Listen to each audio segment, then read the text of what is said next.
Queridos irmãos, a paz do Senhor Jesus, estamos no ar com o seu programa Escola Bíblica Dominical. Sejam muito bem-vindos. Obrigado pela audiência em sua casa, no seu trabalho, onde você estiver neste momento, no Brasil ou no mundo, nos acompanhando através do nosso canal no YouTube, Rede Brasil Play, ou pela TV no Canal 14 em Recife, ou repetidoras em todo o estado de Pernambuco.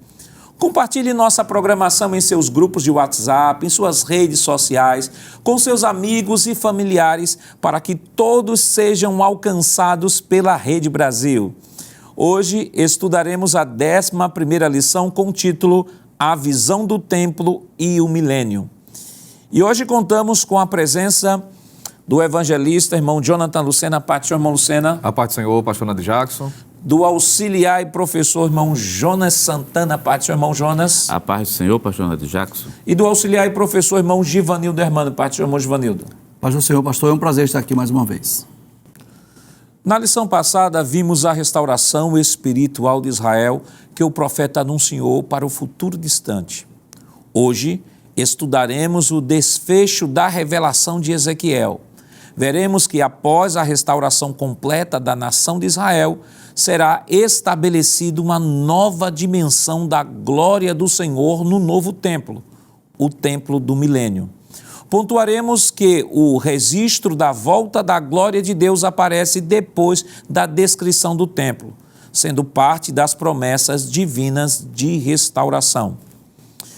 Evangelista, por gentileza, qual o textual dessa semana? Pois não, pastor. O textual da lição diz o seguinte: E clamavam uns para os outros, dizendo: Santo, Santo, Santo é o Senhor dos exércitos, toda a terra está cheia da sua glória. Isaías capítulo 6, versículo 3.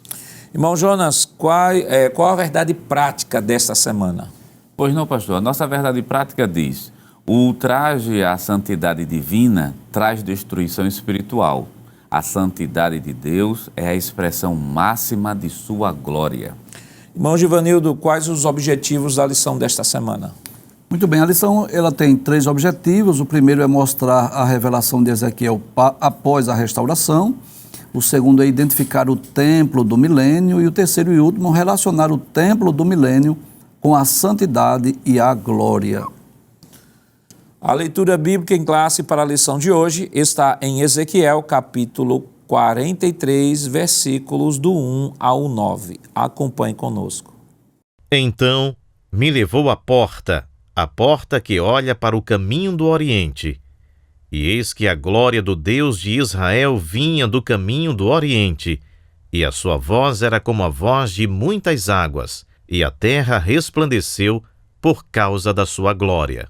E o aspecto da visão que vi era como o da visão que eu tinha visto quando vim destruir a cidade. E eram as visões como a que vi junto ao rio Quebar. E caí sobre o meu rosto. E a glória do Senhor entrou no templo pelo caminho da porta, cuja face está para o lado do Oriente.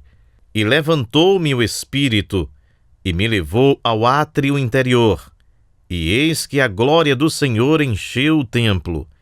E ouvi uma voz que me foi dirigida de dentro do templo, e um homem se pôs junto de mim. E me disse: Filho do homem, este é o lugar do meu trono, e o lugar das plantas dos meus pés, onde habitarei no meio dos filhos de Israel para sempre, e os da casa de Israel não contaminarão mais o meu nome santo, nem eles, nem os teus reis, com as suas prostituições e com os cadáveres dos seus reis, nos seus altos, pondo o seu umbral ao pé do meu umbral, e a sua ombreira junto à minha ombreira, e havendo uma parede entre mim e entre eles, e contaminaram o meu santo nome com as suas abominações que faziam. Por isso, eu os consumi na minha ira. Agora, lancem eles para longe de mim a sua prostituição e os cadáveres dos seus reis, e habitarei no meio deles para sempre. Queridos irmãos, estamos iniciando o seu programa Escola Bíblica Dominical, esta semana estudando a 11ª lição, que tem como título A Visão do Templo e o Milênio. Na semana passada nós estudamos sobre a restauração nacional e espiritual de Israel e estivemos estudando este tema a partir do texto de Ezequiel, capítulo 37. Esta semana, estamos trabalhando em cima do capítulo 43 do livro de Ezequiel, que é o capítulo que vai tratar sobre a vinda da glória ou o retorno da glória do Senhor ao templo, que esse templo é um templo especial, nós estaremos comentando, o templo do milênio, é o templo que terá oportunidade justamente naquele momento especial da história da humanidade, onde o Senhor irá governar a partir de Jerusalém. Então, a lição desta semana está falando sobre a visão do templo e o milênio.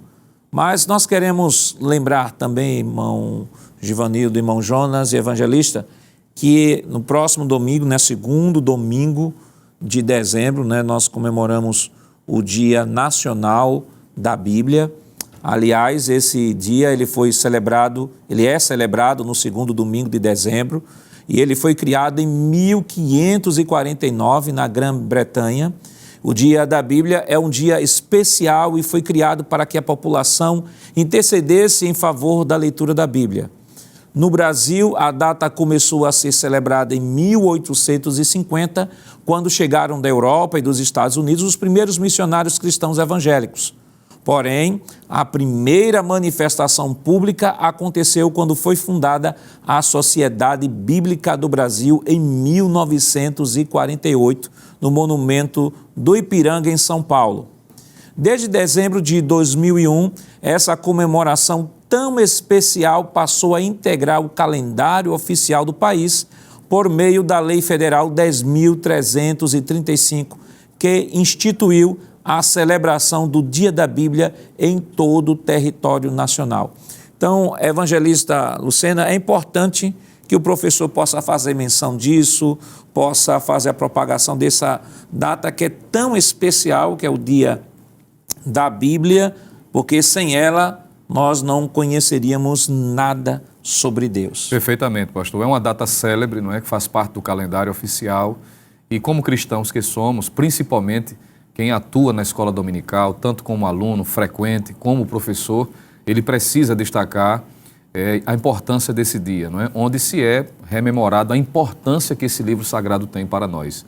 E o que o livro, a Bíblia, a Palavra de Deus, tem feito na vida das pessoas. E é importante não deixar passar batido, já que, diante de tantas investidas, historicamente falando, a Bíblia foi alvo de muitas perseguições, muitas dificuldades enfrentaram-se, por conta da questão da sua produção, da sua popularidade e do fato de elas ter alcançado milhares e milhares de pessoas.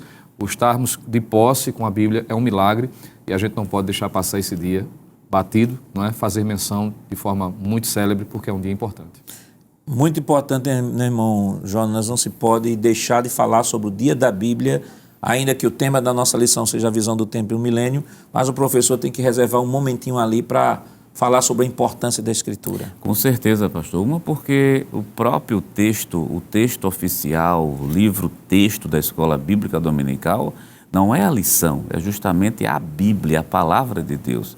O professor reserva um tempo para dizer que a Bíblia ela tem que realmente ser lida, ser amada e ser vivida na vida de todo aluno e, claro, principalmente na vida de todo professor. Acredito que todo professor tem que dar essa palavra, dizer aqui está o nosso livro-texto.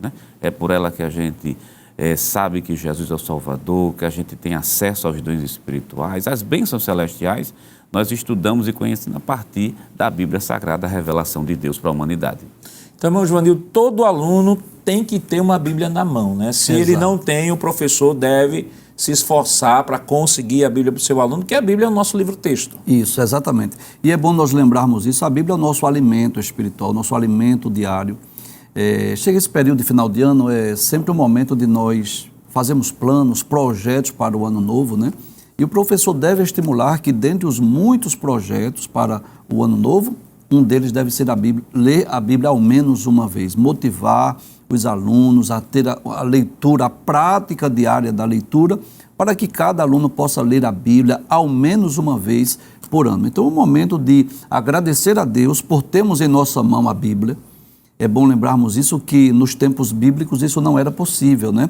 Havia os rolos que estavam ali junto à Arca da Aliança ou nas sinagogas, mas muitas pessoas não tinham acesso às Escrituras, ficava restrito aos sábados, onde era lido uma porção das Escrituras. Hoje nós temos a oportunidade de ter em nossas mãos a Bíblia Sagrada, e muitas pessoas, não todos, mas muitos, têm mais de uma versão. Então Deus nos deu essa oportunidade e devemos aproveitar essa oportunidade de ler, meditar, nos alimentar da palavra de Deus, para que possamos ser crentes sadios. E nada melhor do que aproveitar o dia da Bíblia para agradecer pela Bíblia e motivar a leitura da Bíblia. E vale lembrar, né, que a Superintendência das Escolas Dominicais aqui no estado de Pernambuco, na orientação do nosso pastor, tem um programa de leitura da Bíblia em um ano, que é um programa permanente da Escola Bíblica Dominical, onde os dirigentes mobilizam os professores, que mobilizam os alunos para lerem a Bíblia uma vez por ano dentro daquele calendário, né, de leitura da Bíblia.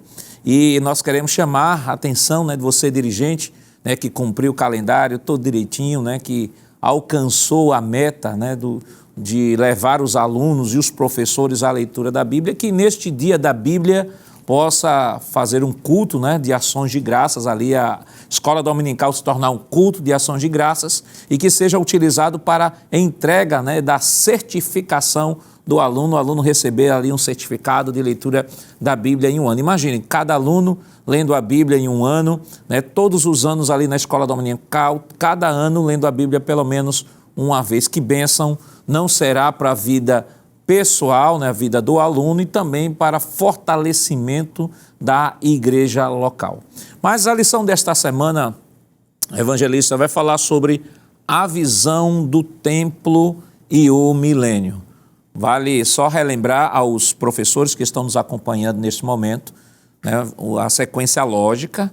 Nós falamos lá atrás sobre a restauração espiritual, nacional e espiritual de Israel, e aprendemos que a restauração nacional de Israel, ela começa em 1948, quando Israel é reconhecido como nação, né? E aí ele vai falando sobre os diversas relações políticas, a questão do exército, da economia, Israel enquanto Estado, mas ficou apontado ainda de que a restauração espiritual ainda haveria de vir sobre a nação de Israel.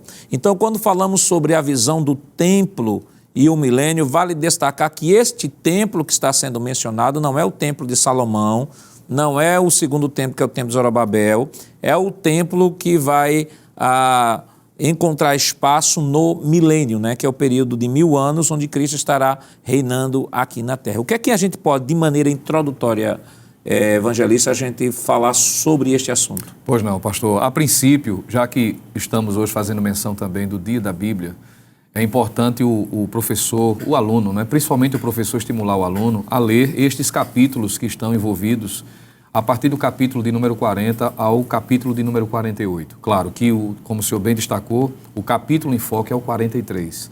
Mas é importante ter uma visão panorâmica, não é? Sim. Principalmente porque o assunto está relacionado a este templo, como o senhor bem disse, que é marco ou uma marca do período do milênio. E quando nós iniciamos a leitura do capítulo de número 40, pastor Nad Jackson, professor Givanildo, professor Jonas, nós vamos perceber que isso se dá a partir de uma nova visão que Deus dá ao profeta Ezequiel. E nessa visão, entre outras coisas, pastor, que a gente pode, e vai ser falado no decorrer do comentário, Deus está retratando mais uma vez e demonstrando a sua santidade, a sua grandiosidade. E a gente vai ver isso no decorrer do comentário. A própria palavra santidade é destacado pelo pastor Ezequias como sendo a palavra-chave, porque a gente vai perceber mais uma vez Deus mostrando, não é? Esse aspecto, essa característica da sua natureza. A palavra santidade, ela vai ser, não vai ser mencionada literalmente nesse texto, mas a sua manifestação, ela é vista também nesse período. A palavra santidade, como todos nós conhecemos, é a tradução no Antigo Testamento do termo Kodesh, não é? E no Novo Testamento a expressão Hagiosine, que basicamente significa estado de separação do que é comum ou impuro. Dentro do contexto relacionado à pessoa de Deus, Deus apresenta-se como Deus Santo. Inclusive, no texto áureo da lição, é mencionado o momento em que Isaías tem uma visão em que o Senhor é destacado como sendo santo, santo, santo é o Senhor dos Exércitos. Então, essa manifestação da santidade é vista na restauração, que nós podemos dizer aqui do aspecto espiritual. A lição passada, que foi tratada sobre o capítulo 37, nós fizemos menção de 2 aspectos da restauração, nacional e espiritual. E nós podemos entender aqui no capítulo 44 a 48, principalmente o capítulo 43, quando a glória volta, isso está dentro da restauração espiritual. Então é importante o professor estar atento a esses detalhes. E se o senhor me permite, pastor, o professor Givanildo fez menção das versões que nós temos à nossa disposição. E é importante porque, a bem da verdade, quando nós lemos alguns detalhes, por exemplo, a partir do capítulo 40, 41, 42, que trata da descrição deste templo do milênio, existem algumas informações que, se lermos somente na versão corrigida, vai trazer, talvez, a dificuldade de compreensão. Então, aqui vai uma dica, não é? É importante o professor se reportar a outras versões. Inclusive, eu fiz questão de trazer, se o senhor me permitir, eu estou com essa aqui que vai facilitar para mim, posso assim dizer, que é a nova versão transformadora, que pode o professor até encontrar na Livraria Bereia. E quando a gente faz, por exemplo, a leitura do texto nessa versão, vai facilitar bastante. Por exemplo, se o senhor me permitir, para finalizar minha fala, quando lemos o capítulo de número 40, versículo 1, onde Ezequiel vai datar o momento em que ele teve a visão, na versão corrigida nós encontramos a informação seguinte: no ano 25º do nosso cativeiro, no princípio do ano, no 10º dia do mês, 14 anos depois que a cidade foi ferida, naquele mesmo dia veio sobre mim a mão do Senhor e me levou para lá. Aí quando a gente lê na nova versão transformadora, que é uma versão sugerida, você pode procurar a NVI, a NTLH, que é a nova tradução da linguagem de hoje, que pode ser utilizada também para facilitar, mas nessa que eu estou em mãos diz assim: em 28 de abril, veja que ele já traz a informação de forma mais direta, no 25º ano do exílio, 14 anos depois da queda de Jerusalém, a mão do Senhor veio sobre mim e ele me levou para lá. É algo mais claro, principalmente a questão das medidas, dos côvados, que vai aparecer com frequência. Então eu diria introdutoriamente que é importante o professor ler esses capítulos, né, entender de que a santidade de Deus está aqui sendo manifesta mais uma vez e comparando com outras versões para facilitar a compreensão, pastor. Isso ajuda muito, né, irmão Jonas, principalmente quando nós estudamos o texto a partir de outras versões da Bíblia, né, às vezes alguma versão vai trazer o texto de maneira mais clara. Então, isso ajuda muito ao professor na preparação de sua aula. Com certeza, pastor. É necessário o professor ter várias Bíblias em casa de diferentes versões. A NTLH, a NAA, por exemplo, né, que é a Bíblia que o pastor Ezequiel vem tanto falando, principalmente nas escolas bíblicas de obreiro, que facilita a compreensão. Porque, por exemplo, nós não trabalhamos mais com a medida de côvado, né? O que é isso, né? Está lá tudo já colocado nas medidas, nos padrões que nós conhecemos. A questão das datas, por exemplo, quer dizer, nessas outras versões é muito mais claro, muito mais preciso. Então é bom o professor ter até para facilitar, porque o público que ele está lidando em sala de aula é um público diferente, né? Ele não tem sempre aquele mesmo público.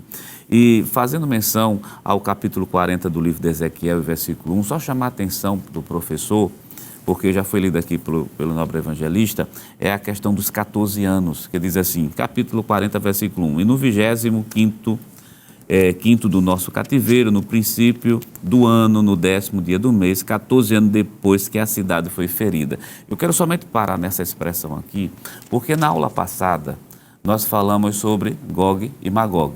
E o capítulo 39 fala sobre Gog e Magog. Então, para quem vem acompanhando a leitura, está fazendo a leitura do livro de Ezequiel, possa ser que ache que terminou a batalha de Gog e Magog e já comece justamente esse novo templo aqui. Não, não é bem assim. Veja que de uma visão para outra você vai ter um espaço aí de 14 anos. Por que isso é tão importante para a gente? Para não perder aquela sequência. Você tem os sinais, os sinais que antecedem a volta de Cristo, existe o arrebatamento da igreja, e antes do arrebatamento da igreja, como falou na aula passada, justamente a batalha de Gog e Magog, depois a grande tribulação, no finalzinho da grande tribulação, que a gente vai ter justamente a batalha do Armagedon, vai ter justamente o julgamento das nações vivas, para depois iniciar o milênio, para não dar a entender, o professor não entender, quem está nos ouvindo, não entender que terminou Gog, já começa o novo templo. Não, existe esse período de tempo, e foi muito preciso o texto dizer, 14 anos depois que vem justamente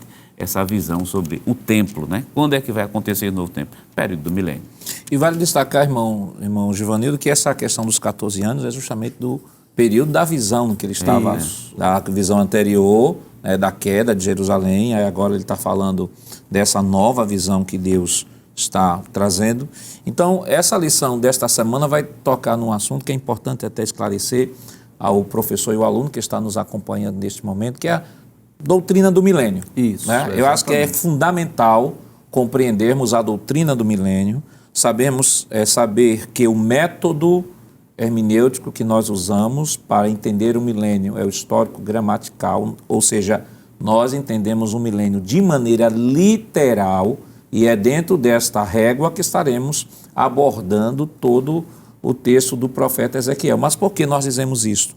Nós falamos isso porque existem outras pessoas, outras escolas teológicas que abordam o milênio de maneira diferente. Por exemplo, os amilenistas, eles não creem no milênio literal, acreditam que o milênio começa no coração dos crentes e vai ter o seu ápice quando todo mundo vier à conversão, mas não é essa a visão que nós acreditamos, até porque, como dizem até muitos escritores, até reformados, sobre o milênio, dizem que do primeiro ao terceiro século a igreja era milenista, né, ou pré-milenista. Né? A igreja acreditava perfeitamente no milênio literal, e foi a partir de Agostinho, né, que introduziu o amilenismo, em que começou a aparecer essa outra visão que não veio de maneira literal. Mas é importante que o professor e que o aluno possa compreender, né, irmão Givanildo? Exatamente. A literalidade, porque é possível que ele vá, de repente, pesquisar em outras fontes e dizer assim, olha, é literal ou é simbólica? Qual é a visão? A nossa visão, que é a visão bíblica, aponta para uma interpretação literal do texto. Isso. Quando nós lemos Apocalipse, capítulo 20, versículos de 1 a 6 ou 1 a 7, nós vamos perceber que 6 vezes a palavra de Deus vai falar sobre 1000 anos. Então, nós cremos na literalidade. O milênio é um período em que Cristo estará reinando na terra por 1000 anos. Então, no final da grande tribulação, por ocasião da batalha do Armagedon, Jesus desce dos céus com poder de grande glória, e ele vem para julgar as nações e estabelecer o seu reino milenial. E é exatamente durante esse período dos 1000 anos em que Cristo estará reinando na terra, um período de paz, um período de justiça e um período também de restauração de Israel, que há a descrição deste templo aqui, onde será o lugar de culto, o lugar de adoração. Então, esse templo ainda vai, na verdade, é futuro, e essa revelação aqui está falando de um tempo ainda que vai ocorrer na história da humanidade, quando Cristo estiver reinando sobre a terra. E vale destacar de que a questão do milênio, né, e esta lição que nós estamos tratando esta semana, é uma lição que vai estar perfeitamente em conexão com a lição anterior, que é a restauração nacional e espiritual de Israel. E poderíamos até dizer que esta lição vai falar justamente da parte espiritual, da restauração espiritual de Israel, porque durante o milênio, né, a igreja do Senhor já vai ter sido arrebatada, vai ter passar pelo tribunal de Cristo, passar pelas bodas do Cordeiro. Então, irmão Lucena, é preciso que o professor compreenda que esse período diz respeito ao cumprimento das profecias de Deus, né, da palavra de Deus em relação à nação de Israel. Pois não, pastor. Tanto é fato que o próprio texto da visão, a descrição que Ezequiel faz da experiência que teve, isso fica bem claro. Primeiro, que a literalidade do milênio quanto aos seus elementos e o templo propriamente dito. Isso é observado também no capítulo de número 40. Por exemplo, quando lemos o capítulo 40, o versículo de número 2, 3 e 4, nós encontramos essas informações que facilitam para entender a literalidade, não é? E também de que é uma experiência direcionada à nação de Israel. Está escrito assim: em visões de Deus, me levou à terra de Israel. Veja que ele está aqui contemplando, é uma realidade direcionada à terra de Israel. E me pôs sobre um monte muito alto, e havia sobre ele como edifício de cidade para a banda do sul. Verso 3. E havendo-me levado ali, eis que um homem cuja aparência era como a aparência do cobre, tendo um cordel de linho, ou seja, tendo um cordel de linho na mão, e uma cana de medir estava em pé à porta. Versículo 4. Disse-me o homem: filho do homem, vê com os teus olhos, e ouve com os teus ouvidos, e põe no teu coração tudo quanto eu te fizer ver, porque para tu mostrar, foste tu aqui trazido. Anuncia, pois, à casa de Israel tudo quanto vires. Então, estes versículos, pastor Nando Jacques, fica claro a literalidade da realidade aqui, claro, que ele está tendo uma visão, mas está contemplando algo que está a acontecer, que de fato será literal, o templo propriamente dito. E as dimensões serão aqui trazidas nos capítulos 40, 41, também 42. E é dito que é direcionado à nação de Israel. E o que é intrigante e é interessante destacar é o seguinte, que Israel tinha a responsabilidade, ou seja, Ezequiel, tinha a responsabilidade de ver, de guardar no coração e transmitir tudo aquilo que estava a ver para a nação de Israel. O que Deus vai reiterar também no capítulo de número 43 e o versículo de número 10. Porque Deus está transmitindo a visão para Ezequiel, para que ele possa repassar também para em seus dias, o que ficaria registrado também para as gerações posteriores. Capítulo 43, versículo de número 10. Tu, pois, ó filho do homem, mostra à casa de Israel esta casa, para que se envergonhe das suas maldades, sirva-lhe ela de modelo. Então veja que, por mais de uma vez, Deus está deixando claro, pastor Nando Jacques, a literalidade. É uma visão, claro, é uma realidade espiritual que Ezequiel está contemplando, mas os fatos, o que Deus está mostrando é algo que vai acontecer literalmente. Haverá um templo literal, isso no período do milênio, e também isso diz respeito à nação de Israel. Para que não haja essa confusão, é muito importante fazer esse destaque, porque isso vai facilitar a compreensão. Para que as pessoas também, irmão Jonas, não possam pensar, né, de que a igreja vai estar no milênio adorando nesse templo, adorando a Deus nesse templo, quando na verdade a descrição é de uma realidade direcionada, como o texto já deixou claro aí, para a nação de Israel, que Jesus haverá de governar a partir de Jerusalém, e haverá outras nações, que é um assunto que pode também ser tratado dentro dessa lição. Por isso, o professor da escola dominical, não somente para essa, né, para todas as lições, mas acredito que para essa seja bem fundamental, é ler o texto bíblico com o aluno e deixar de maneira muito clara, porque nós temos, pastor, diversas linhas argumentativas por aí, dessas linhas teológicas, na internet tem de tudo. Então, qual é o posicionamento que nós temos aqui? Nosso posicionamento não vem simplesmente da imaginação, não é uma opinião particular. O texto está mostrando, é para a nação de Israel. Esse é tão sério, até que foi lido pelo evangelista, capítulo 43, versículo 10, que já foi lido por ele, justamente mostra a casa de Israel para que se envergonhe sua maldade e sirva-lhe de modelo. Então, o milênio é literal, o templo também vai ser literal e o texto bíblico deixa isso de maneira muito bem clara, muito bem fundamentada.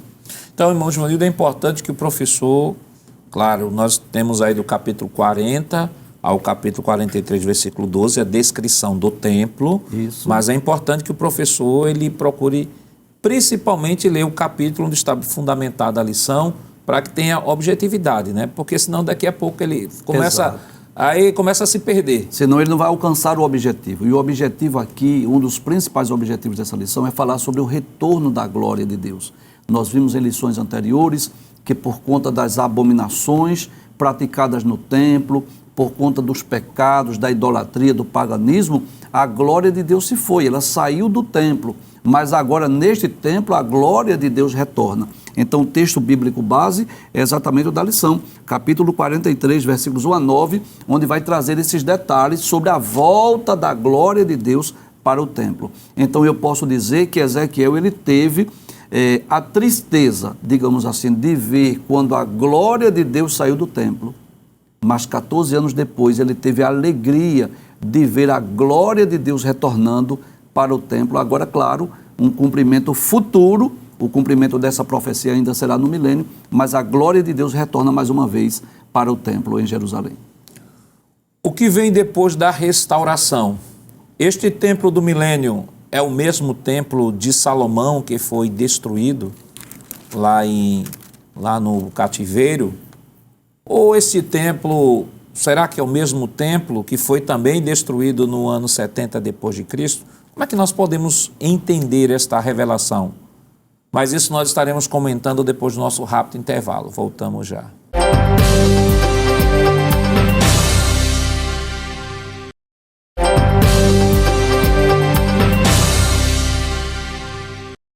Queridos irmãos, estamos de volta em seu programa Escola Bíblica Dominical. Esta semana, estudando a 11ª lição, que tem como título A Visão do Templo e o Milênio. Mas antes de darmos continuidade ao nosso comentário, nós queremos convidar você a se inscrever no nosso canal, né? Rede Brasil Play, novo canal da Rede Brasil. Você se inscreva, ative o sininho, compartilhe nos grupos de WhatsApp da família, dos amigos, do trabalho. Trabalhe aí, compartilhe, divulgue, né, este programa da Escola Bíblica Dominical. Se tem sido uma bênção para você, compartilhe esta bênção para outras pessoas. Queridos, nós estávamos comentando, né, no primeiro bloco, nós falamos sobre a questão da literalidade do milênio. Sim. Tivemos uma introdução e vamos agora para o primeiro tópico da nossa lição, né, que vai falar sobre o que vem depois da restauração. E aí, evangelista, nós falamos sobre a porta oriental do templo.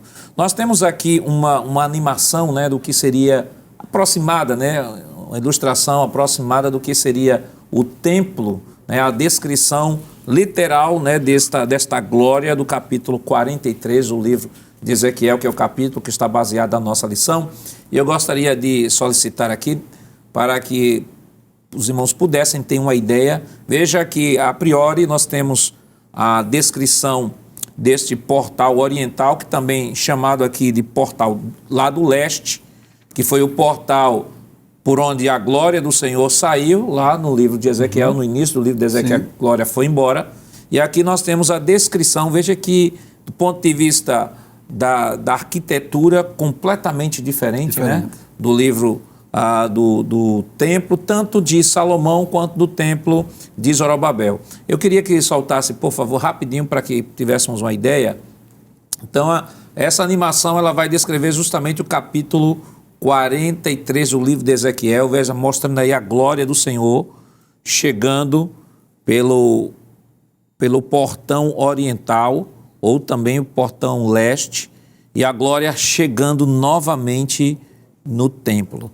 Então, irmão Jonathan, então nós temos aí, né, esta animação que traz esta ideia, né, do que será o templo, que é completamente diferente de tudo que a gente viu até agora. Perfeitamente, pastor. E o que é curioso, e a título de comparação, nós tivemos na lição passada, Deus deixando bem claro etapas quanto à restauração da nação. E quanto à volta da glória dele, essas etapas também são percebidas. Assim como Ezequiel teve no Vale de Ossos Secos a visão em que, a princípio, os ossos se juntaram, cada osso ao seu osso, vinham a carne, os nervos, as peles, a pele do corpo, e não tinha o Espírito, e depois veio o Espírito completando a ação divina, da mesma forma em relação ao templo, não é? Porque se percebe o templo sendo descrito, não é? Com os seus compartimentos, com as suas dimensões, dentro de uma estrutura totalmente diferenciada do convencional, e ele traz a informação, que é o capítulo de número 43, que poderíamos dizer que é a cereja do bolo, né?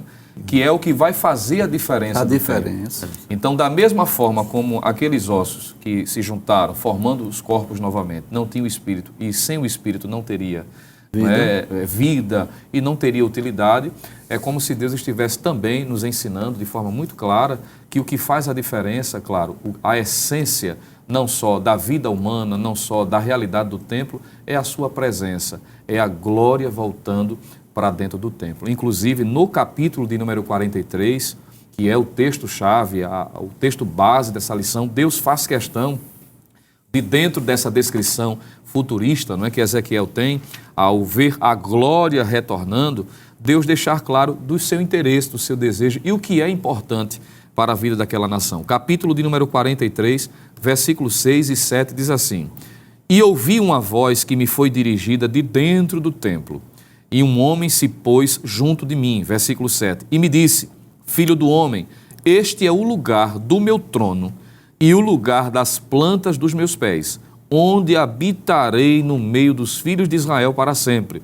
E os da casa de Israel não contaminarão mais o meu nome santo, nem ele, nem os seus reis com as suas prostituições e com os cadáveres dos seus reis nos seus altos. E no versículo de número 9, nós encontramos Deus também dizendo o seguinte: Agora lancem eles para longe de mim a sua prostituição e os cadáveres dos seus reis, e habitarei no meio deles para sempre. Então veja que a santidade de Deus é enaltecida, está mostrando que toda essa suntuosidade, essa arquitetura diferenciada é bonita, é bela, é um marco, é uma referência, mas o que faz de fato a diferença dessa estrutura é a presença, é a glória.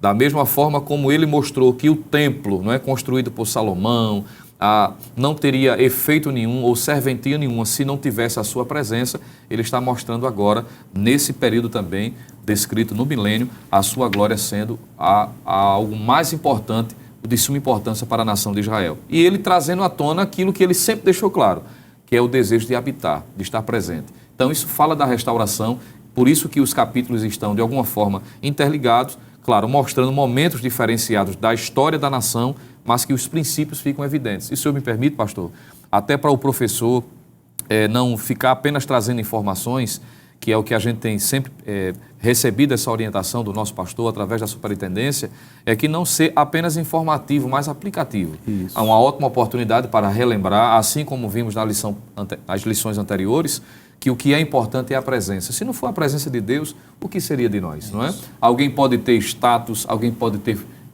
uma intelectualidade muito invejável, algo admirável, mas se não tiver a presença de Deus, é só aparência, é só arquitetura. Mas a essência, de fato, é a presença, o que Deus deixa claro que tem interesse de manifestar no meio do seu povo.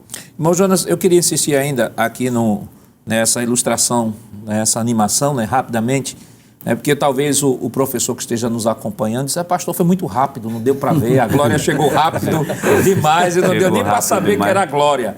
Então, antes de passar a animação, eu queria ler o texto para que os irmãos possam entender o que se está referindo à animação, né? Veja, capítulo 43, versículos 1 e 2 do profeta Ezequiel, disse assim: Então o homem me levou ao portão que dá para o leste. E aí nós temos aí o portão leste, ou também chamado em outra tradução de portão oriental, ok? Está aí o portão. E aí ele diz o seguinte: E eis que do lado leste vinha a glória do Deus de Israel. Então, agora pronto, nós temos o portal aí do lado leste, também chamado de portão oriental, e a glória vinha. Olha aí a glória chegando. A glória chegando do portão, olha, passando o portão e entrando para dentro do templo. Olha que coisa linda. Entrando agora para dentro do templo e tomando todo lugar. Então, irmão Jonas, tem como se alegrar, não se alegrar diante de uma visão como essa, embora futurista, dentro de um contexto específico, mas falar da glória de Deus, falar do templo de Deus, não tem como não se alegrar. Não tem como não se alegrar, porque isso faz parte da natureza cristã, né? Santidade faz parte da natureza cristã, resta a menor dúvida disso. E é bom o professor aplicar também da seguinte maneira: nós estudamos a lição logo no início do trimestre, que mostra realmente que a glória, ela saiu do templo. Ela foi saindo de maneira paulatina. Ela não sai rápida. Gradativamente ela vai saindo, se afastando. E por que ela saiu? Quer dizer, ela saiu por causa dos pecados. Os pecados são os mais diversos que essa nação de Israel cometeu. Agora, a glória, ela retorna. É interessante que até o próprio pastor Ezequiel mencionou. Pelo caminho pelo qual ela saiu, ela também está retornando, ela também está entrando. Então, o que é que significa isso? Não estou sendo aqui alegórico. Significa que Deus gosta das coisas direitas, corretas. Deus não veio por outro caminho. Então, qual era o caminho que Israel tinha que seguir? Era o caminho da santidade. era o caminho do abandono da idolatria. Então é por esse caminho que a glória vem. É por esse caminho que Deus se aproxima, que se a gente se guiasse esse caminho da santidade, abandonar o pecado, a glória vem justamente por aí. Então é por isso que o texto foca tanto, olha, foi por esse caminho do norte que a glória saiu. Agora é por esse caminho que a glória também está voltando, porque o caminho é um só, é o caminho da santidade para que a glória esteja entre nós. Irmão Givanildo, nós temos ainda o primeiro tópico da nossa lição, né? Nós já falamos sobre o portal, a porta oriental do templo. Temos agora as 3 observações importantes e as reminiscências. O que é que a gente pode comentar? Muito bem, então isso está no primeiro tópico, né, ainda no segundo subtópico. Essas 3 observações importantes, ela está no versículo de número 2, né, onde a primeira, ele vai dizer assim, que a glória de Deus vinha do caminho do Oriente. O professor Jonas já falou sobre isso, é bom nós lembrarmos isso, que essa glória, ela é uma representação da presença de Deus. Eu gostaria de relembrar aqui o que ocorreu lá no tabernáculo. A glória de Deus se manifestou, isso está lá no capítulo 40, versículos de número 34 e 35 do livro do Êxodo, né? Quando houve a inauguração do tabernáculo, capítulo 40, versículos 34 e 35, a glória de Deus se manifestou. Ela se fez presente, não é? Diz assim a palavra de Deus: então a nuvem cobriu a tenda da congregação e a glória do Senhor encheu o tabernáculo. Então essa glória que enche o tabernáculo é como se Deus estivesse aprovando aquele lugar de culto, aquele lugar de adoração. Então não basta ter um lugar de culto, é preciso que tenha a aprovação de Deus. Nós vamos perceber que essa glória, no segundo livro das Crônicas, capítulo de número 7, quando Salomão constrói aquele templo, não é? No versículo de número 16, vai dizer que essa glória se manifestou mais uma vez. Deus disse que havia escolhido, capítulo 7, versículos 1 e 2 do segundo livro das Crônicas, diz assim: e acabando Salomão de orar, desceu fogo do céu e consumiu o holocausto e os sacrifícios, e a glória do Senhor encheu a casa. Era Deus também aprovando aquele lugar de culto. Só que quando o povo de Israel começa a pecar, começa a praticar abominações dentro do próprio templo, que Deus havia escolhido para ser um lugar de culto, de adoração, que Deus disse que os seus olhos, os seus ouvidos estariam atentos à oração daquele lugar, o povo começou a praticar abominações, idolatrias, como já vimos, a glória de Deus sai. E agora, nessa ocasião, a glória de Deus vai voltar. Então, no versículo 2, a primeira lição que nos chama a atenção aqui, essas 3 observações. A primeira, o professor Jonas falou, que vinha pelo caminho do Oriente. A segunda é que a terra resplandeceu por causa da sua glória. Diz assim: e a sua voz era como voz de muitas águas, e a terra resplandeceu por causa da sua glória. Ou seja, houve o reflexo da glória de Deus. Então, nessa ocasião do retorno da glória de Deus, que ocorrerá de forma literal no futuro, durante o milênio, a terra vai resplandecer. E isso nos faz pensar naquela visão de Isaías, não é? Capítulo de número 6 do livro de Isaías. É um texto bem conhecido, que nós sempre lemos em cultos missionários, né, onde dá-se ali a vocação, o chamado de Isaías para o ministério profético, quando Isaías vê os serafins ao redor do templo, né? Então ele diz assim, no capítulo de número 6 do livro de Isaías: no ano em que morreu o rei Uzias, eu vi ao Senhor assentado sobre um alto e sublime trono, e o seu séquito enchia o templo. Os serafins estavam acima dele, cada um tinha 6 asas, com 2 cobriu o rosto, com 2 cobriu os pés, e com 2 voavam. E clamavam uns para os outros, dizendo: Santo, Santo, Santo é o Senhor dos exércitos, toda a terra está cheia da sua glória. E é interessante que aqui no capítulo 43 e o versículo 2 vai dizer que a terra resplandeceu por causa da sua glória. Esse é o desejo de Deus, manifestar a sua glória, né? Hoje a glória de Deus se manifesta através da igreja, mas no futuro, no milênio, essa glória volta ao templo. E em terceiro lugar, ele ouviu uma voz como a voz de muitas águas. Também é a outra observação aqui importante que nós podemos perceber. Ele ouviu uma voz como a voz de muitas águas. Isso nos faz lembrar lá do livro do Apocalipse. Perfeito. Quando João estava lá na ilha de Patmos, não é? que ele ouviu aquela voz como de muitas águas. E o que seria essa voz de muitas águas? Isso fala da autoridade da voz, não é? Isso fala do poder. Capítulo 1, versículo 5, lá do livro do Apocalipse. Várias vezes João ouviu essa voz como a voz de muitas águas. Capítulo 1, versículo 5 diz assim: e da parte de Jesus Cristo, que é a fiel testemunha... Não, desculpe, capítulo 1, versículo 15, perdão. E os seus pés, semelhantes a latão reluzente, como se tivesse sido refinado numa fornalha, e a sua voz, como a voz de muitas águas. Então, o que é que nos chama a atenção aqui no versículo 2? A glória de Deus retorna pelo caminho que saiu. Deus mostra a Ezequiel o retorno. O que nos ensina aqui, a glória de Deus que resplandece, que enche toda a terra, e também ele ouve uma voz, e a voz dele era uma voz de autoridade, como a voz de muitas águas. Isso fala de uma, digamos assim, de uma experiência sobrenatural, né? Ezequiel desfrutou de experiências gloriosas, maravilhosas, quando estava ali no cativeiro. No aspecto físico, lugar de sofrimento.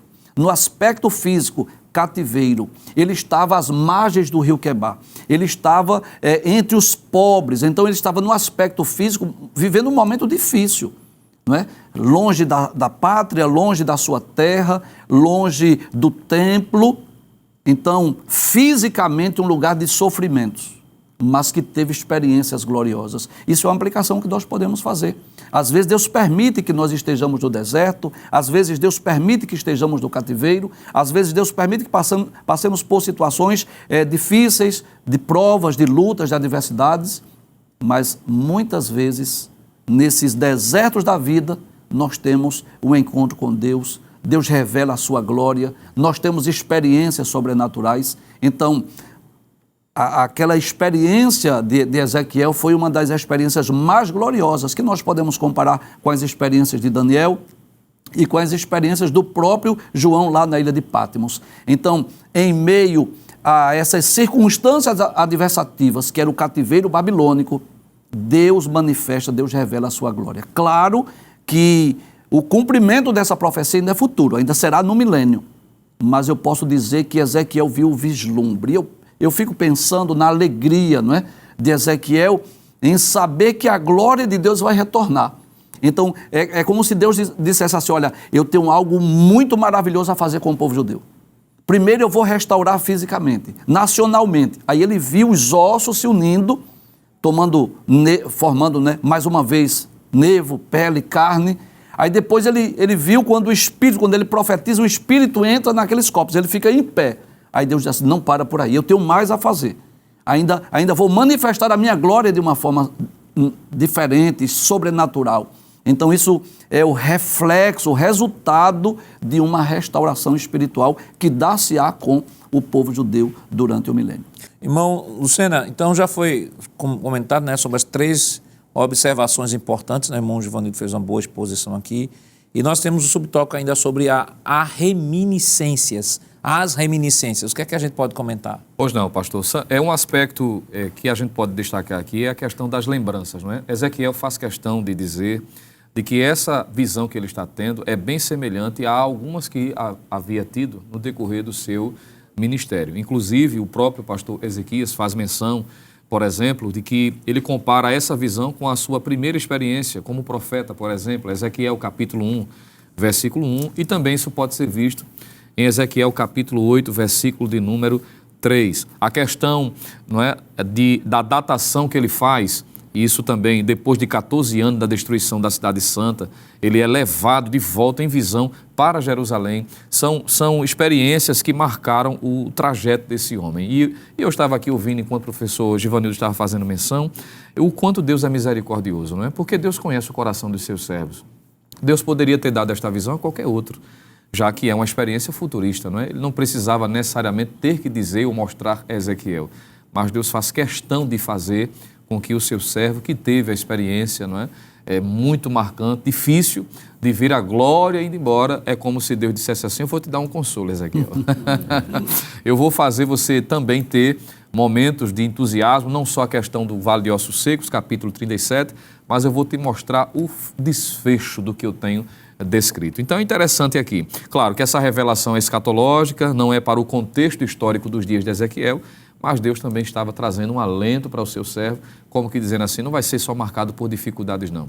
Eu sei que tu estás sofrendo um bocado aí, usando uma expressão bem nordestina, mas eu vou trazer também a sua consciência, a sua mente, o que eu tenho para fazer. Isso é interessante porque Deus conhece a nossa estrutura, diz o Salmo 103, não é? O salmista diz que Deus conhece a nossa estrutura e como um homem que ama a Deus, que ama o povo de Deus, foi consolador ver aquela nação, não é? Ainda que de forma futurista, mas contemplar como se já estivesse acontecendo em seus dias o que Deus tinha para fazer. É como se, claro, se fôssemos fazer uma entrevista agora com Ezequiel, dizendo assim: Ezequiel, se tua história parar somente aqui. Ele dizia: eu estou feliz porque contemplei, não é, a restauração do meu povo e a grandiosidade de Deus e a sua graça em não desistir de nós. Diferente de Jeremias, né? Jeremias profetizou os 70 anos, mas chorou e por isso escreveu as lamentações.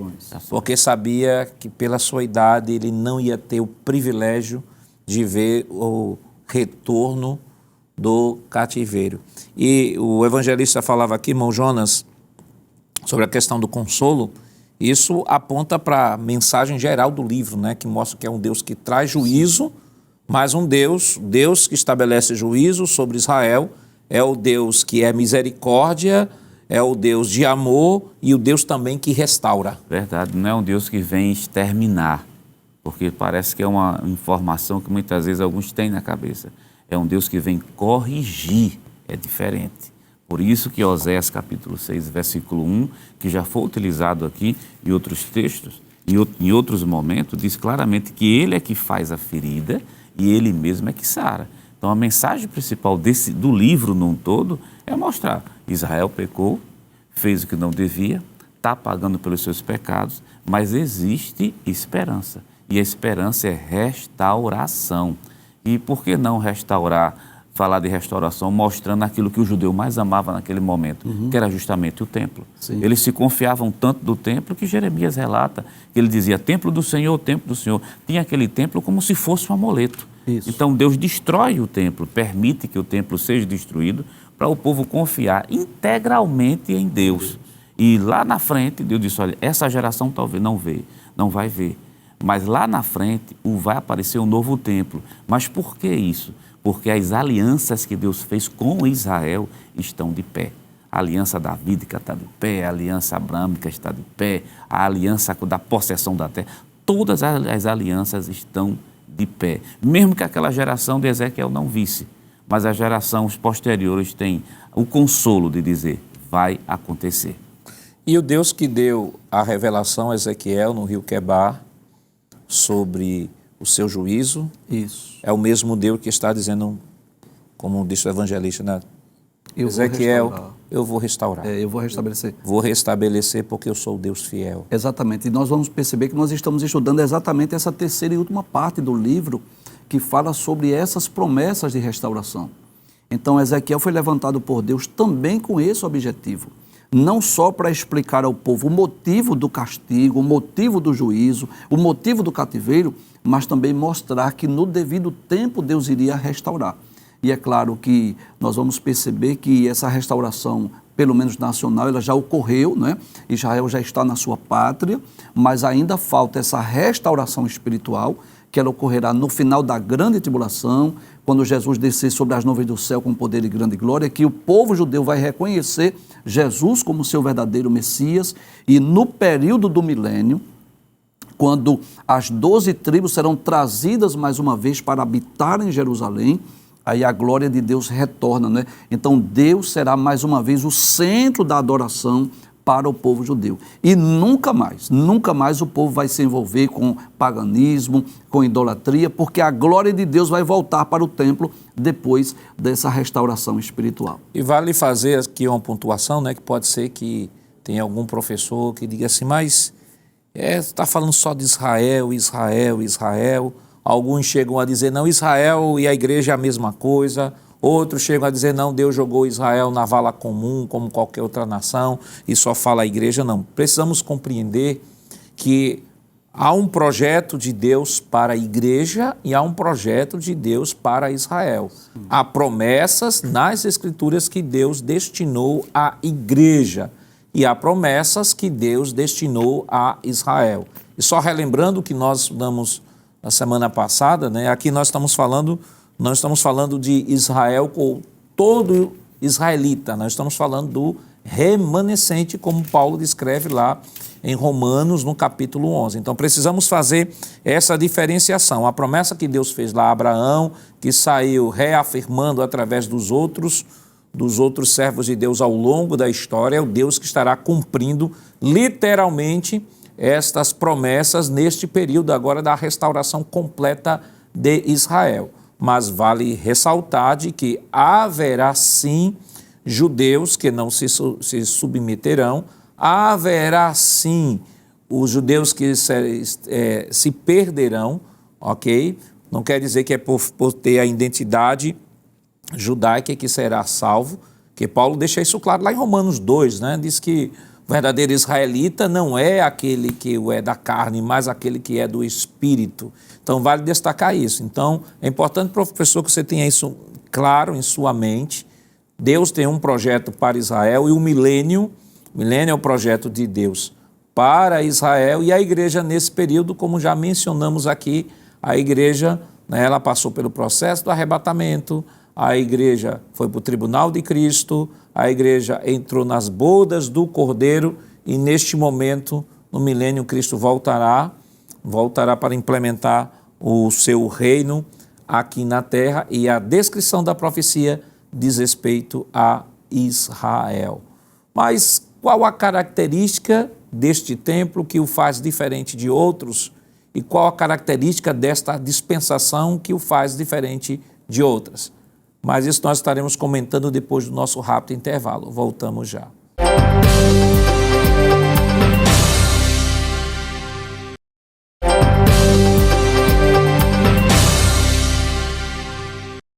Queridos irmãos, estamos de volta para o último bloco de seu programa Escola Bíblica Dominical. Esta semana, estudando a 11ª lição, que tem como título A Visão do Templo e o Milênio. Mas antes de continuarmos o nosso comentário, queremos convidar você a se inscrever no nosso canal Rede Brasil Play.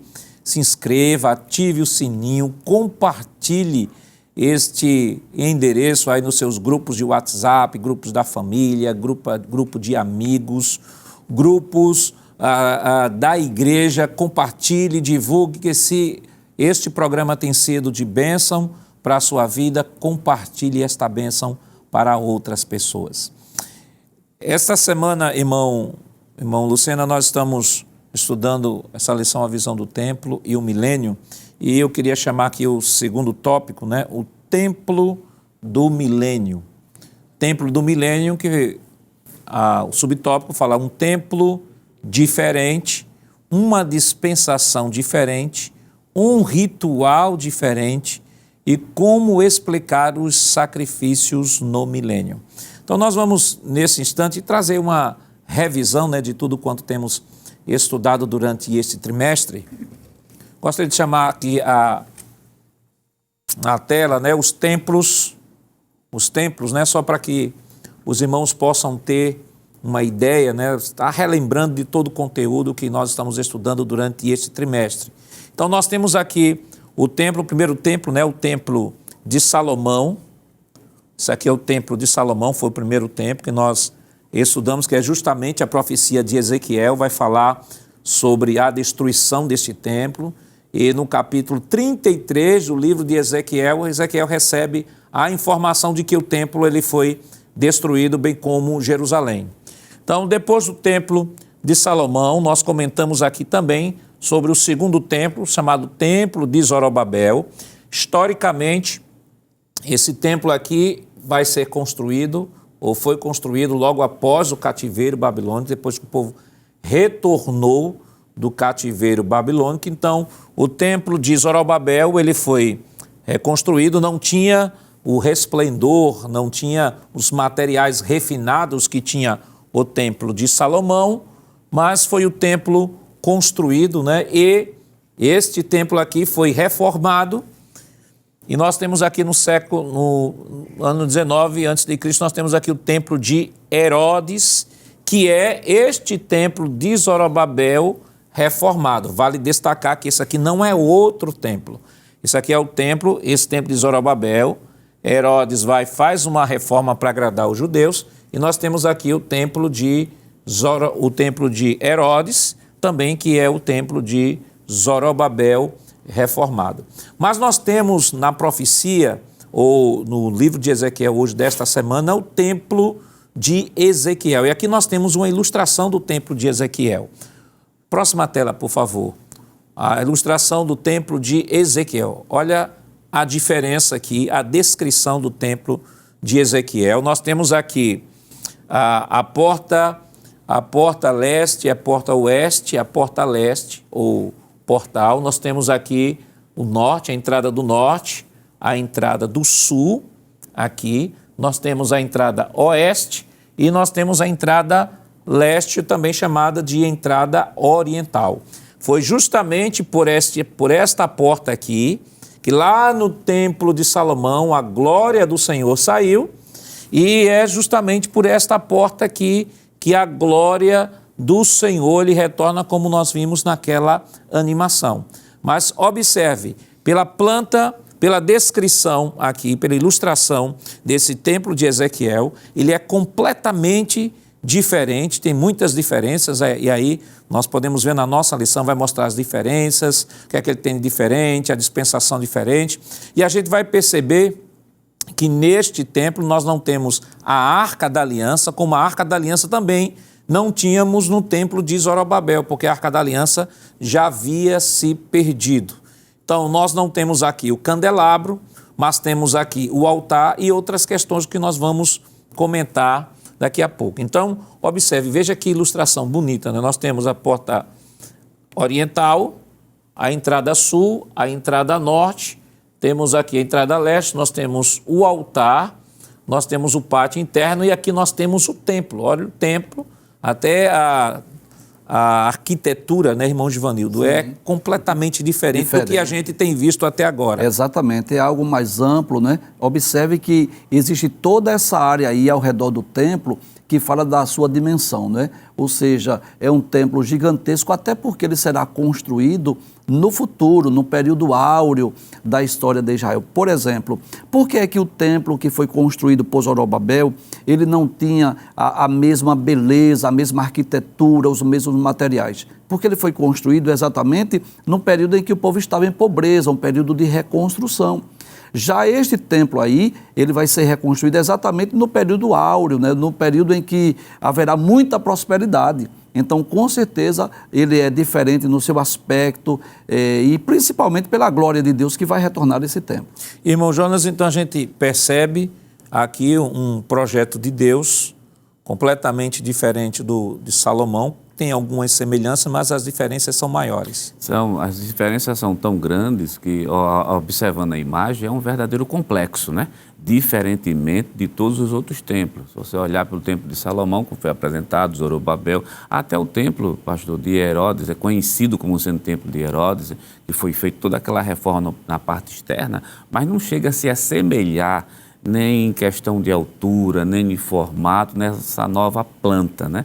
E uma coisa que chama muita atenção nesse templo que os outros não têm, é um rio de águas vivas, né? Que sai justamente de dentro do templo e vai chegar no Mar Morto. Perfeitamente. Bem lembrado aqui, nós temos aqui nessa ilustração esse rio de água viva que sai aqui, olha, sai aqui próximo do altar, está bem aqui do templo, ele vai saindo, o rio de água viva, e ele vai saindo para fora do templo. Então nós temos essa característica especial que não tínhamos em nenhum dos outros templos. Perfeitamente, pastor. E fazendo menção de que, além da Arca da Aliança, que nós não encontramos também nesse texto, a pia também não é mencionada, que ela Perfeito. É substituída exatamente por esse rio.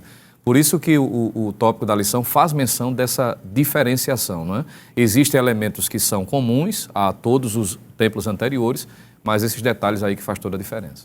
Então, é importante que o professor possa, você pode entrar aí na internet, buscar essas ilustrações, elas estão disponíveis, de repente trazer até, imprimir, né, levar para a sala de aula, tornar a aula mais dinâmica, né, e fazer um passeio aí pelo texto sagrado, descrevendo cada momento, né, descrevendo cada parte aqui do templo, que é diferente de tudo que a gente tem visto até agora, né? Nós temos a característica deste templo, nós temos a glória que veio sobre o tabernáculo, nós temos a glória que veio sobre o templo de Salomão. No Zorobabel, nós temos, e nós falamos aqui, que a glória do templo de Zorobabel foi a maior de todas as glórias, que foi a pessoa do Senhor Jesus Cristo, quando foi apresentado.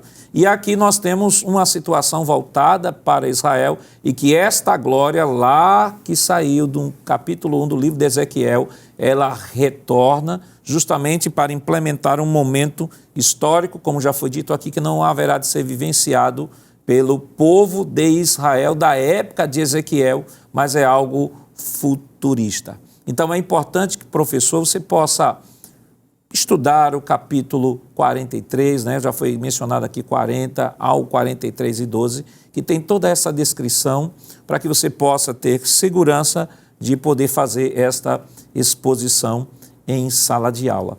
Irmão Givanildo, uma pergunta que não quer calar. Onde estará a igreja nesse período?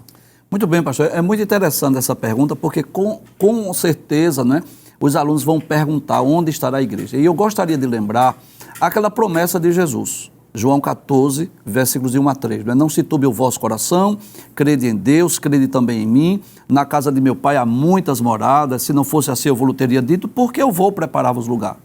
E quando eu for e vos preparar lugar, eu virei outra vez e vos levarei para mim mesmo, para que, onde eu estiver, estejais vós também. Então, se Jesus estará na terra, reinando sobre a terra, porque nós cremos na literalidade disso, nós cremos naquele texto de Ezequiel, capítulo 14, versículo 4, que os pés de Jesus vão descer sobre o Monte das Oliveiras, o que está escrito em Mateus capítulo 24, versículo 30, que todo olho verá. Então, Cristo desce após a grande tribulação, após a batalha do Armagedon, Cristo desce e implanta o reino. Então, se Jesus está aqui na terra, a igreja estará na terra com ele. Agora, como nós estaremos? Nós estaremos em corpos gloriosos, incorruptíveis, imortais, como os seres angelicais. Jesus disse que na ressurreição não se casa, não se dão em casamento, mas serão como os anjos. E uma das promessas para a igreja, para os servos de Deus, é que nós vamos reinar com Cristo. Em Apocalipse, capítulo 1, versículo 6, diz que ele nos fez, Cristo nos fez reis e sacerdotes. Em Apocalipse, capítulo 2, versículo 26, uma das promessas aos vencedores, a palavra de Deus diz assim: ao que vencer e guardar até o fim as minhas obras, eu lhe darei poder sobre as nações. Na segunda carta de Paulo a Timóteo, capítulo 2, versículo 12, Paulo diz assim: se sofrermos com Cristo, também com ele reinaremos. Então, a posição da igreja ela é mais privilegiada do que a de Israel, porque nós estaremos em corpos gloriosos, em corpos incorruptíveis, nós estaremos espalhados pelo mundo. Então, em Apocalipse 2:26, Jesus diz: o que vencer e guardar até o fim as minhas obras, eu lhe darei poder sobre as nações. Então, nós vamos estar reinando com Cristo. Como os seres angelicais hoje, que trazem anúncio, que exercem juízo, que dão livramento, que suprem necessidades, assim estará a igreja reinando com Cristo. Então, Jesus estará em Jerusalém. É bom nós citarmos um texto lá de Isaías, capítulo de número 2, que vai mostrar claramente que Jesus vai reinar sobre o mundo a partir de Jerusalém, melhor dizendo. Isaías capítulo 2, versículos 1 a 4. Visão que teve Isaías, filho de Amós, a respeito de Judá e de Jerusalém. E acontecerá nos últimos dias, que se firmará o monte da casa do Senhor no cume dos montes, e se exalçará por cima dos outeiros, e concorrerão a ele todas as nações. E virão muitos povos e dirão: vinde, subamos ao monte do Senhor, à casa do Deus de Jacó, para que nos ensine o que concerne os seus caminhos, e andemos nas suas veredas, porque de Sião sairá a lei, e de Jerusalém a palavra do Senhor. e ele exercerá o seu juízo sobre as nações. Então Cristo estará reinando a partir de Jerusalém e a igreja estará no mundo com Cristo, reinando com ele. Então eu posso dizer que a posição da igreja no milênio é ainda mais privilegiada do que o judeu, do que o israelita. Os judeus, os israelitas, serão súditos do reino. Nós não seremos somente súditos, nós estaremos reinando com Cristo. E é interessante, pastor, nós lembrarmos, né, que o título da lição não é a visão do templo do milênio, é a visão do templo e o milênio. Então, o momento é oportuno, tanto para nós falarmos sobre o templo, mas falarmos também dessa dispensação, que é um evento escatológico, que nós cremos na literalidade, onde Cristo estará reinando sobre a terra. Nós já falamos aqui em outros programas que a história da humanidade é marcada por fracassos. O primeiro administrador dessa terra, que foi Adão, ele fracassou. Ele comeu do fruto que Deus havia proibido. E mesmo que Deus levantou líderes, não é? Deus chamou os patriarcas, os reis, por exemplo, nós vamos perceber que a história dos reis de Israel, ela também foi marcada por fracassos. Dos 42 reis de Israel, apenas 10 foram bons reis. A maioria foram reis maus, ímpios, cruéis, que levaram o povo ao paganismo. E é como se o próprio Deus, o mesmo Cristo que veio à terra, que tomou forma humana e disse assim, eu vou mostrar a vocês o exemplo, como vocês devem viver. Jesus vai descer agora para dizer assim, eu vou ensinar como vocês devem reinar. Então Jesus, quando veio ao mundo, ele é o nosso modelo, nosso padrão. Se alguém quer agradar a Deus, basta olhar para Jesus e seguir os seus passos. João diz isso, 1 de João capítulo 2. Aquele que está na verdade deve andar como ele andou. E agora Cristo voltará como modelo de um administrador. Ele vai ensinar como é um verdadeiro reino teocrático. Jesus estará reinando e aí sim haverá paz, haverá justiça, haverá prosperidade, haverá progresso. O período do reino milenial será um período de tantas bênçãos que os homens não vão guerrear. Os homens, em vez de gastar dinheiro com materiais bélicos, com armas, com mísseis, com granadas, vão investir na lavoura, na agricultura. A palavra de Deus deixa isso bem claro. Até mesmo a ferocidade dos animais ela será extinta. A Bíblia diz que o leão vai comer palha como boi. Então será um reino que vai alcançar todo o mundo. Claro, a nação mais privilegiada do mundo será Israel, porque de Sião sairá a lei, mas todo mundo será alcançado pelos benefícios do reino do Messias e a igreja estará reinando com Cristo, né? Espalhados pelo mundo como os seres angelicais, em corpos gloriosos e incorruptíveis, nós estaremos reinando com Cristo. É assim que nós cremos. Evangelista, algumas pessoas, né, para tentar descredibilizar a interpretação literal do milênio, elas evocam justamente a descrição dos sacrifícios que serão realizados no milênio. Inclusive, está no subtópico 4 do tópico 2 da nossa lição, que o pastor Ezequias coloca assim, como explicar os sacrifícios no milênio. Então, algumas pessoas pegam isso aqui e dizem assim, olha, se haverá sacrifício, então está anulando toda a obra de Cristo na cruz do Calvário, porque Cristo morreu por nós e tal. Mas esse argumento é muito fraco, considerando, como o próprio pastor Ezequias coloca aqui, que aqueles sacrifícios, eles não têm o sentido de serem realizados porque se está esperando um Messias que virá. Até porque o Messias estará presente. Isso. Na verdade, é mais como um memorial. Para lembrar de todas as promessas e do cumprimento daquelas promessas justamente ali no milênio da manifestação do Messias. Perfeitamente, pastor. E acreditamos que essa é a interpretação mais coerente, não é? O texto é claro. Quando lemos o capítulo 43 e seguimos a leitura, por exemplo, dos versículos 23 ao 27, Deus dá especificações como deve ser esse sacrifício. Então, entender isso aqui como um simbolismo, como algo alegórico, eu acho que é forçar, me permita, dentro da minha limitação, é forçar o texto, não é? Agora, o que se entende, claro, que esses sacrifícios não serão para alcançar o perdão, para alcançar as benesses. Eles já estão desfrutando. É simplesmente uma questão de exposição, de trazer a memória, de trazer o reconhecimento de forma pública. Já que já foi destacado na animação que o senhor fez menção, no próprio layout aqui do templo, não é, que é descrito, se percebe a ausência de alguns elementos, exatamente porque se cumpriu, não é? Tudo apontava para o próprio Cristo, e o Cristo presente, manifesto, não é? Como Messias prometido, já desceu em glória, já está, não é? Já estabeleceu o seu reino, então não se faz necessário entender de que esses sacrifícios serão para alcançar o perdão, mas simplesmente, como diz aqui o próprio pastor Ezequias, como um memorial, um sacrifício apresentado como memorial, assim como a ceia do Senhor é celebrada, diz o próprio comentarista aqui, faz referência a Mateus capítulo 26, versículo 29. Então, nada fere entender dessa forma. Eu queria, inclusive, lembrar a questão do Cordeiro Pascual, né? Então, quando é celebrada a Páscoa entre os judeus, que é morto aquele cordeiro, ele é um memorial daquilo que ocorreu no passado, de uma libertação, né? Da ocasião em que eles foram libertos lá do Egito.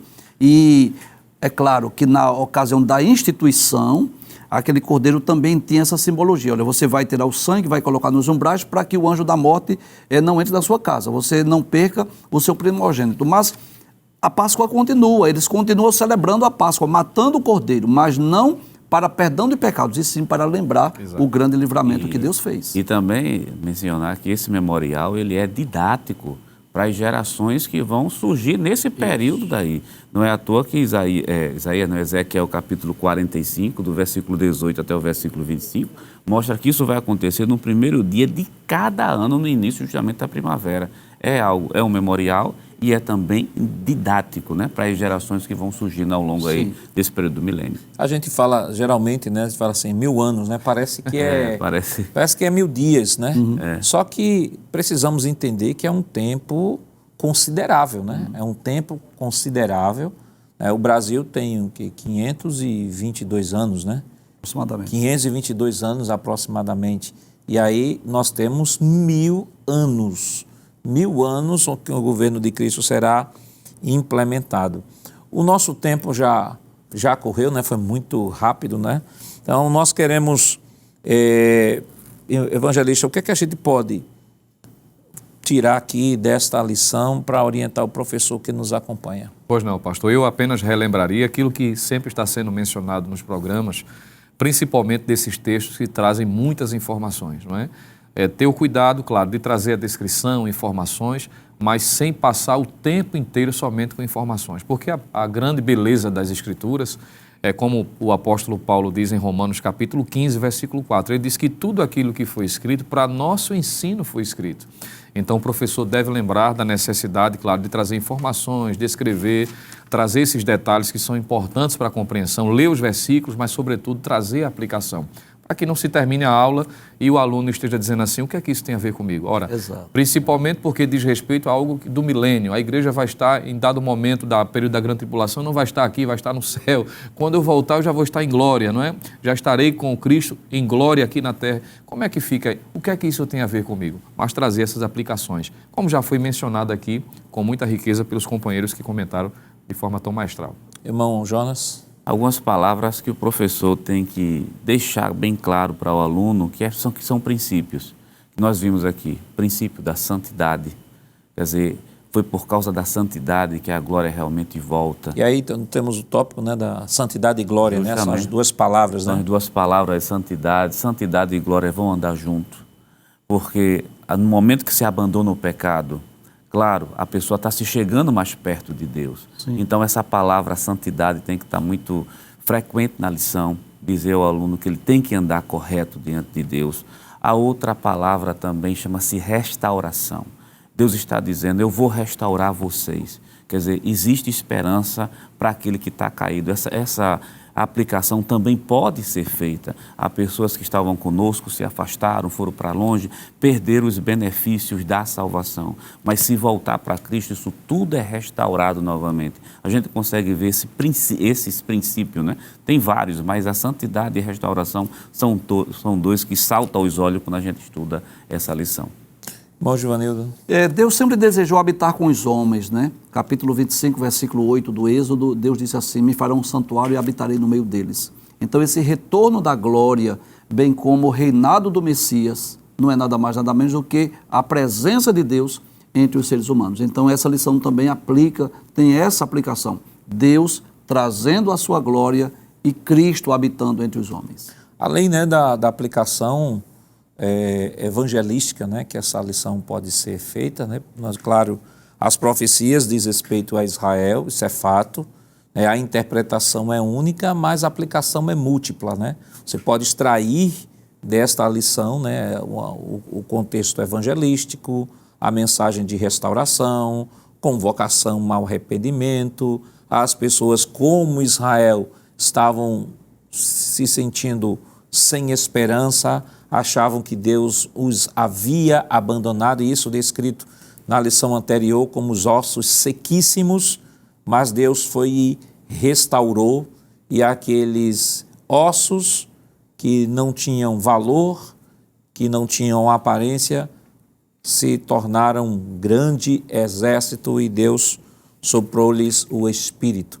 Então é importante para você, professor, estar trazendo ao seu aluno esta palavra de esperança. Talvez tenha algum aluno lá na sua sala que por questões da vida, por problemas, por dificuldades, se sintam muitas vezes desprezados, se sintam sem esperança, ou muitas vezes não tenham mais nem ânimo, né, para caminhar, para buscar a presença de Deus. E esta é uma oportunidade para que você possa trazer uma palavra de ânimo para o seu aluno, mostrar que o Deus da restauração, o Deus do avivamento, o Deus que traz vida, Ele continua restaurando, Ele continua perdoando, Ele continua manifestando o seu amor e a sua misericórdia para com todos os homens. Que Deus continue lhe abençoando em nome de Jesus. Queridos irmãos, depois de uma lição tão boa, né, vamos orar ao Senhor, pedindo a Ele a sua bênção sobre cada um de nós. Irmão Jonas, por gentileza, faça a oração. Sim, Senhor, pastor. Vamos orar, vamos buscar o Senhor da glória. Pai eterno, Rei da glória, queremos te agradecer, pois estamos aqui, meu Deus, para ouvir a tua voz por intermédio da tua palavra. E nesse momento nós queremos te pedir por cada professor. Abençoa teus filhos que estarão à frente de cada classe para ministrar essa lição. Que teu Espírito Santo guie, comande e que nós possamos, meu Deus, aplicar tudo o que nós aprendemos na nossa vida prática. Queremos te pedir nesse momento pelo teu servo, pastor presidente, José Alves, o homem de maior responsabilidade sobre essa igreja. Usa de misericórdia, ajuda teu servo. Tem misericórdia de nós e recebe a nossa gratidão. No nome santo, justo e poderoso de Jesus. Amém. Chegamos ao final do programa. Hoje estudamos a 11ª lição com o tema A Visão do Templo e o Milênio. Semana que vem estudaremos a penúltima lição com o título Imersos no Espírito nos Últimos Dias. E esperamos contar mais uma vez com sua audiência. Lembrando que o programa Escola Bíblica Dominical vai ao ar na TV toda sexta-feira às 21h30 e no sábado às 16 horas. Também está disponível no formato de podcast no Spotify e em nosso canal no YouTube, Rede Brasil Player. Acesse o canal, se inscreva, ative o sininho e compartilhe a nossa programação. Obrigado por sua companhia e até o próximo programa. Que a graça do nosso Senhor Jesus Cristo, o amor de Deus nosso Pai, a comunhão do seu Santo Espírito estejam com todos hoje e para todos sempre. Amém.